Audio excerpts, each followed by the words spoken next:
Une nuit, un 24 décembre, dans un petit village d'Ardèche. Tout ressemble aux autres nuits, à cette différence près que dans l'église, un phénomène étrange est en train de se produire. Peu après la messe de minuit, un fidèle entend une voix venant de la crèche. Bienvenue. La lune est pleine ce soir. Une légère brume caresse les ailes du moulin, là-haut, mais le ciel, suffisamment dégagé, nous permet de voir la grande ourse et Cassiopée, et d'autres merveilles de la Voie lactée. Approche. Sur la gauche, du balcon de l'auberge rouge, on les voit mieux. En bas, ce sont les deux aubergistes. Peu avant, dans la soirée, ils ont refusé d'héberger un brave couple dont la belle épouse était sur le point de mettre au monde un petit bébé. Pris de remords, ils se sont fâchés. Rejetant la faute sur l'autre, ils sont partis chacun de son côté. Mais en cette heure particulière, ils reviennent avec dans le cœur l'intention de se réconcilier et de réparer leur forfait. Ce qui est amusant, c'est que leur unique petit mouton a su en profiter pour se faire la malle. Il rêvait depuis longtemps d'aller observer la cascade de plus près. Mais le pauvre, le voilà perché sans savoir comment faire demi-tour. Tu peux l'appeler. Il s'appelle Filou. Pétri de peur comme il est, je ne sais pas s'il répondra. En revanche, le mouton de Pierre a eu plus de chance. Ce brave Pierre, un ancien militaire. Il avait réuni tout son régiment et s'apprêtait à préparer le méchoui. Le bois était prêt, la victime aussi, mais une douce voix céleste le fit approcher de la grotte. Le mouton, lui, savait bien qu'en cette nuit, ça serait un autre petit agneau qui serait mis dans la mangeoire, avant de se faire vraie nourriture. Roger, le bon berger, il a bien compris lui aussi. Il fait partie des petits qui attendaient cette nuit. Vois son regard perçant. Il interpelle le passant pour qu'il comprenne que la brebis, c'est lui, et que le bon berger, c'est le petit. Elle, c'est Yvette. Elle n'est pas vraiment d'ici. Elle est surnommée la curieuse. Ne voulant pas attirer l'attention, elle reste là, mais ne voit qu'une partie de la scène. Demain, elle ira colporter la simple nouvelle qu'il y a de la paille dans la grotte. Bien vaine curiosité. Ce qui n'est pas le cas de celle d'Annette, là-haut, près du moulin. C'est un moulin de famille. Elle fut étonnée de le voir tourner tout seul, avec une élégance telle qu'il paraissait danser. Elle regarde, et constate qu'il y a 3 habitants supplémentaires. Mais comment prévenir son mari qu'il faut 3 petits pains de plus? Il est en bas, au four. Heureusement, il y a la brave Suzanne.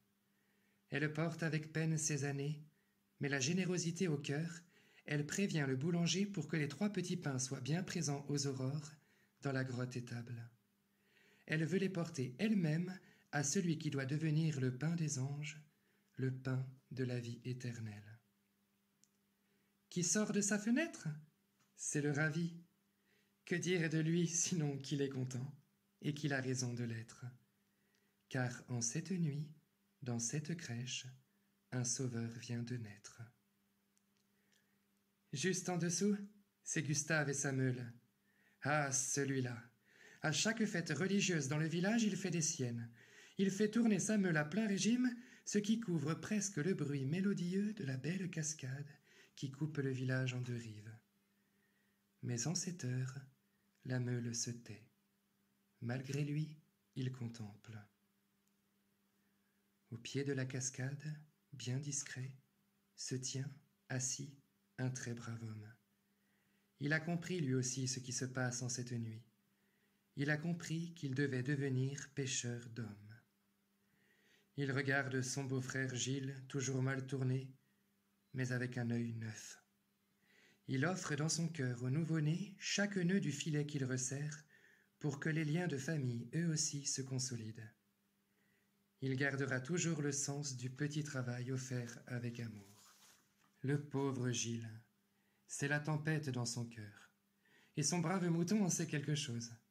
Pressentant un événement extraordinaire, il s'était échappé pour se rendre au pied de la mangeoire transformée en berceau. Bien vite rattrapé, il ne pourra s'y rendre. Mais le petit enfant le sait, il a souri. Et cette Marguerite, elle fait bien bravement son travail de lingère en pleine nuit pour avoir le temps de faire la cuisine aux aurores. Elle aussi a compris. Elle ne se sent pas digne de s'approcher. Mais elle a eu cette grâce, qu'elle gardera toujours dans son cœur, d'avoir croisé le regard de la mère du Sauveur. Quelle douceur! Ah! Le chasseur! Il est pris la main dans le sac, le pauvre! Qui pouvait penser qu'en cette nuit tout le monde serait de sortie? Il revient de braconner. Avec son élégance, il tente de passer inaperçu, mais sa conscience le tourmente. Il relâcherait bien sa proie de lapin, mais elle n'irait pas bien loin dans cet état. Lui vient alors l'idée de la revêtir d'un joli manteau de moutarde et de la porter fumante à la nouvelle petite famille. Son repentir ferait presque oublier sa faute. À droite, c'est Antoine. Lui non plus n'a pas la conscience tranquille. C'est le petit caïd du village. Lui avait pris l'envie, comme bien souvent, de faire le mur en cette nuit. Mais n'avait-il pas franchi le portail qu'il se retrouva nez à nez avec le bon Saint-Joseph, qui en profita pour lui demander s'il connaissait un abri dans les environs. C'est lui qui désigna la crèche à la Sainte Famille. Au fond, il a bon cœur. Il les aurait bien amenés chez lui, mais comment expliquer qu'il les ait rencontrés? Il regarde alors la scène avec un brin de satisfaction. André, le plus discret de tous, et son petit chien, Loulou. Lui aussi sait ce qui se passe. Le cœur ouvert, il contemple de loin pour ne pas attirer l'attention. Il est tout intérieur. Il sait que la jeune maman l'a vu. Dans son cœur, il suit déjà le maître. Alors lui, le pauvre, à l'étage du dessous, il a contre lui d'habiter à côté de sa mère. C'est le tambour du village. Intrigué par le bruit, il était sorti pour s'en faire une idée. Il a trouvé la chose tellement inhabituelle qu'il s'apprêtait à convier tout le monde à la fête. Mais voilà que sa mère, qui au fond avait raison, lui fait comprendre non sans ironie qu'il ne fallait pas réveiller le petit, et qu'il était préférable d'écouter les battements de son cœur que le tintamarre de son tambour. Mimine. Elle file son coton et ne comprend rien de ce qui se passe. Elle n'a d'ailleurs jamais rien compris, la pauvre. La seule chose qui l'intrigue, c'est de voir les lapins se courir après dans la charrette et le vieil âne sorti sans sa bride. Mais le bon Saint-Joseph, lui, l'avait vu. Il lui fit apporter, par Antoine, une pelote de coton mise dans son sac à la hâte par Sainte-Anne au moment du départ. Dans ce recoin, regarde. Ici on l'appelle Yvon. C'est le pressentiment d'un événement merveilleux qui le fit sortir de son lit. Il a compris que le Sauveur était né. Il voulait vivre cette bonne nouvelle avec sa pauvre femme, décédée depuis peu. Il a la conviction qu'en cette nuit, elle trouvera la vraie joie. Il est attachant, ce Jacques. Il est sourd et aveugle. Mais c'est une voix intérieure qui le pousse à s'approcher de la grotte. Il est tout émerveillé et comprend qu'à présent les aveugles verront et les sourds entendront. Derrière lui, c'est Colette, sa femme, qui s'inquiète de le voir sorti. Mais sa démarche est si allègre qu'elle n'ose le déranger. Là-haut, c'est Michel et Odette. Ayant vu les nouveaux arrivés, ils sont partis chercher du bois et reviennent avec une crémaillère pour soutenir un plat chaud. Ils ont pitié de ces voyageurs. Ils sont rejoints par la Françoise, encore tout émue d'avoir croisé son violent de mari en train de louer le Seigneur à l'extrémité de l'arc. Son Charles est méconnaissable. Dans son cœur est revenue la douceur, et le lasso qu'il porte est le symbole des nœuds intérieurs dénoués par la main délicate de la mère du Saint-Enfant. La pauvre Nicole, son âne lui a échappé. Il a préféré rejoindre les lapins et son confrère qui s'amuse de voir le mouton coincé dans la montagne et qui l'invite à sauter dans l'étang, ce qui n'est pas de la vie du canard. Et maintenant, prends place. Écoute Silas et Rémi s'échanger les notes enchantées et contemple la Sainte Famille arrivée voilà quelques heures. Vois comme Saint Joseph a tout préparé pour honorer la venue de l'enfant Dieu.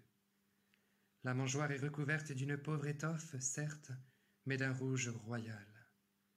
Au fond, la paille. L'âne, bien brave, la mérite. Il ne s'est jamais plaint. Le bœuf s'est retiré de lui-même pour faire place à son Créateur, avant de revenir discrètement pour apporter sa chaleur à cette frimousse toute frêle.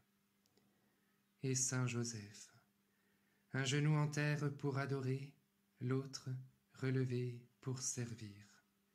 Le bâton à la main, il sera le berger de l'agneau qui deviendra le bon berger du troupeau. La petite fenêtre est calfeutrée pour éviter un trop grand courant d'air, et au pied, une jarre pleine d'un lait parfumé. As-tu remarqué le petit bouquet pour la Sainte Vierge? Tout est disposé avec soin et amour pour l'enfant Dieu et sa mère. Ah, sa mère! Elle est attentive à chacun sans sortir de son recueillement intérieur si attirant, si profond, si beau. Un simple regard stimule la vertu, engage la charité.